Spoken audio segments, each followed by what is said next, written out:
Have you ever been out driving late one night out somewhere where there aren't that many cars on the road, maybe the countryside or out on the back road somewhere? I used to love doing that. It was always so peaceful. I lived out in a rural area when I was younger, and I'd always leave my girlfriend's house at midnight. On some of those nights, when I'd drive home, the roads would seem to play tricks. I was kind of used to it when you're out on those roads in the woods at night.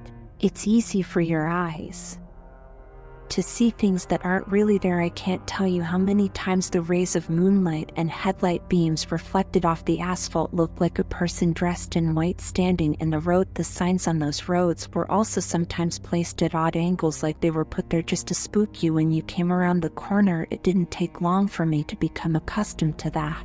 After I learned to drive, since I lived in an area with many roads going through dense forest and open fields, I learned to quickly make sense of any figures or shadows in the night. However, I did have my fair share of scares that I could never really attribute to the roads playing tricks or even my drowsiness after midnight. I remember one night I was driving back to drop off my girlfriend after a night of shopping. It was raining heavily and visibility was low. It was unnerving enough driving those roads at night during the best of times, as they were winding and rough with hills and curves that left you unable to see what might be waiting around the next bend. It was over the crest of one of those hills that it happened. My girlfriend was completely absorbed in her phone, and I was kind of entranced myself. I had the radio playing pretty loud. It made driving much more entertaining for me, but it also put me into a bit of a zoned out state. I was only focused on the road and the music. I was shocked out of my trot when I talked to Hill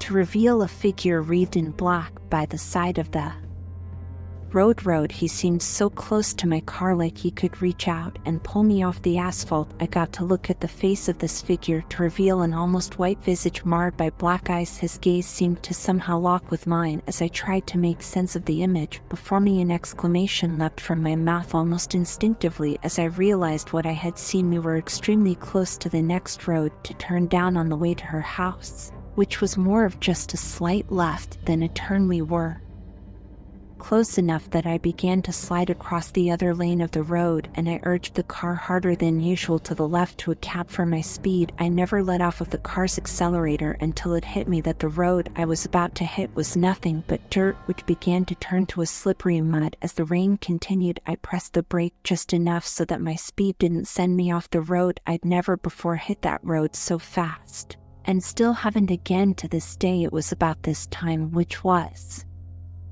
probably only a second later, that my girlfriend started to react to everything. She asked me what was wrong. You didn't see that, I said. My voice was shaky and tinged with fear. Here she shook her head. There was someone in all black on the side of the road just walking down, and I was having trouble getting my voice to lower in volume. Are you sure? It's raining really heavy. No one should be out right now, she said. It was a valid question given the heavy rain and the late hour. I know pretty well when I see something that looks like the grim freaking reaper on the side of the road. I know sarcasm wasn't really necessary, but I wasn't crazy. I think her face started to turn to irritation at my response, but she softened when she saw how shook I was. I've told you before that there's some weird people that live out here. God only knows what they were doing out there. It was maybe a minute later when we pulled into her driveway. I was still on edge and vigilant in case the man decided to follow my car down the dirt road to her house. Given my speed and the cover from sight that the thick woods and the trees gave us, it was unlikely he was even able to see us get near the driveway, much less see us turn onto it. But that wasn't enough to calm me after the scare he provided. I got her inside, and we sat for a few minutes until midnight struck. By then I was calm again,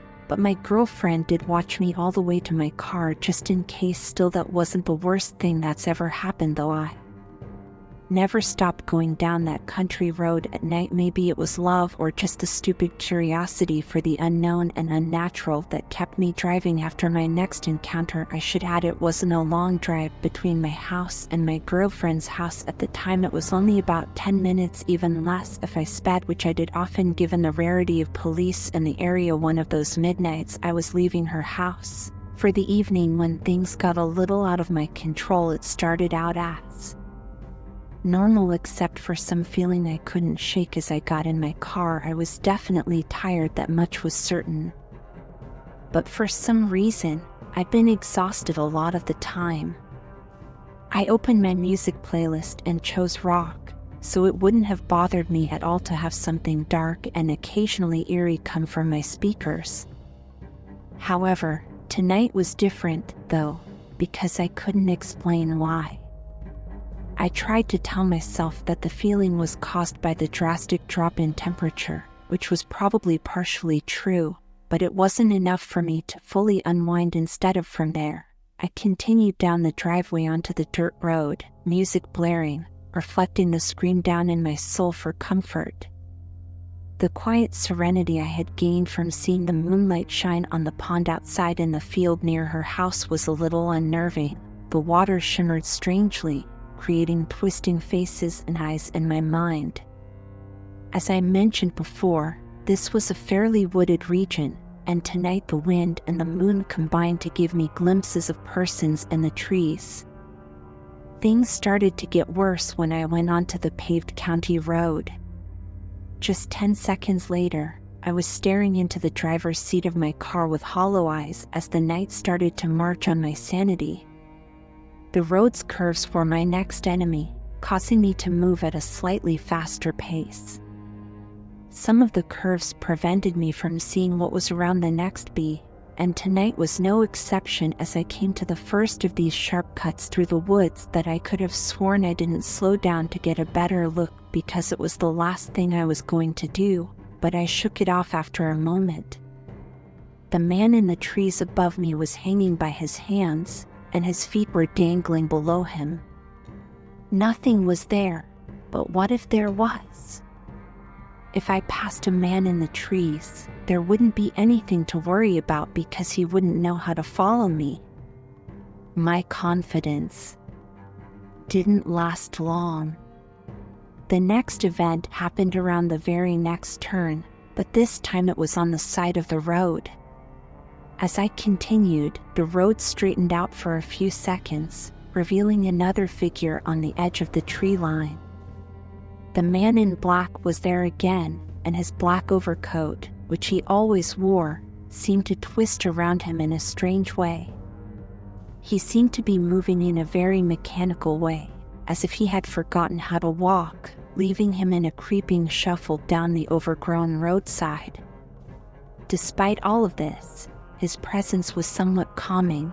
It's difficult to fully explain, but given how shaken I was already, the man seemed to add some humanity to the inhuman environment I was trapped on. It was like knowing that the road you're traveling on is safe enough for another human. My cowl was shattered when he turned to face me. What turned to face me could not have been human. His eyes were a terrible shade of black, and the rest of his face was a horrifying white. His face twisted into a piercing smile. I wanted to speed up even more, but I was already moving so quickly that if I sped up any more, I risked losing control around one of the turns. The thin veil that was left of my Constitution's clothes curled around him like smoke, and his glare followed me as I passed him. His eyes followed me in the rearview mirror all the way down the straight into the next curve, and his smile is still etched in my memory. As I continued down the road towards my home, the wind began to pick up, and I tried to keep my mind on the music and the many trees swirling and dancing in front of me. I tried to calm myself again by bringing thoughts of home and safety to the forefront of my mind. However, the events surrounding me caught my attention, and I had the air conditioning turned to heat because it was getting cold. I shivered as my skin started to chill in the unusual cold, but that didn't matter anymore. A moment later, my eyes were drawn to the side of the road once more. I tried not to look because I knew what was going to happen, but the white face's reflection in my headlight was too bright to ignore, and even though I was shaking and shivering in fear and cold, I could feel the paralyzing grip of terror in my chest. I blew past him, watching him vanish from view in my mirrors, but as soon as he was out of sight, he reappeared, his eyes and angry grin still following me. There was a four-way stop right at the church, and as I pulled up to the stop sign, my pulse started to slow. It was only a little farther until I was home, but the portion of my trip after the stop should have been easier because it was better lit and the forest thinned out into some more houses and some fields. He was reaching out into the night with a pale and sickly hand, reaching for any life his hands could grasp. Every time he faded from view, he would emerge again at every turn. His eyes never blinked, and his sickening smile remained unwavering. The road continued after the church in a long straight path between fields of dead peach trees. On one side of the road, a few small houses sat, some with porch lights illuminating their front. I was feeling better as I calmly accelerated away and passed the church and its graveyard. I looked at the 3 crosses in the empty lot of the churchyard as I passed by dim electric lights that couldn't stop what happened next. I knew my road well, and it felt like home in and of itself. However, as I passed the small local fire station, my home was invaded.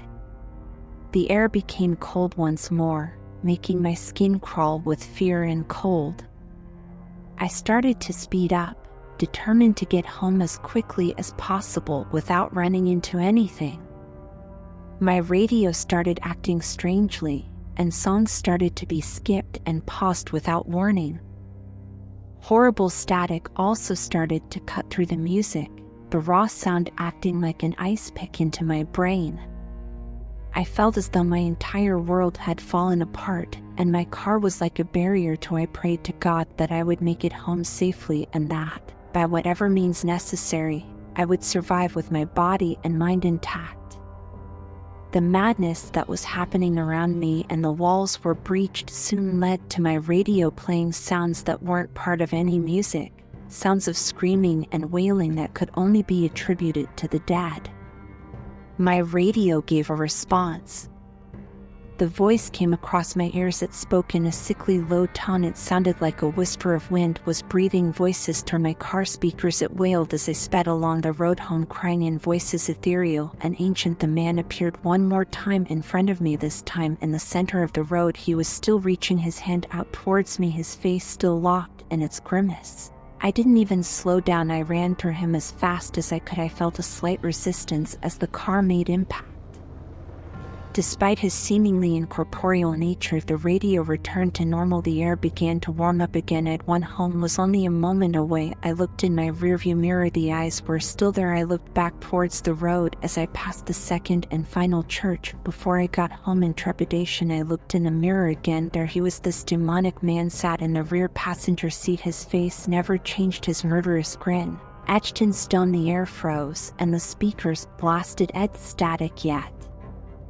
Again he began to move slowly. I was going up the last hill as I saw his hands start to move in my direction. I slammed the brake and swerved onto my gravel drive. His hand was still moving. I heard the sounds fade as I slammed the door behind me and fled. I glanced at the back seat of the car, which was empty, and fumbled with the keys in my trembling hands before running up the stairs to the front door, where I caught a glimpse of him standing at the bottom of the stairs, motionless. I unlocked my door and threw myself into the house, locking the door behind me. I looked out the window to check if there was any sign of the figure left, but there wasn't. I was terrified that night that he might reappear if I even looked away from my door for a second. I ultimately calmed down enough to drive at night again when nothing came to me that evening. The woods were extremely quiet the next time I drove home from my girlfriend's house, but on some nights when the night is full of energy and a cold wind blows through the darkness, I will look into my rearview mirror and see a pair of cold black eyes shimmering in the darkness. I know that one day I will be at its mercy. Never in my life have I felt so at peace on a deserted nighttime road.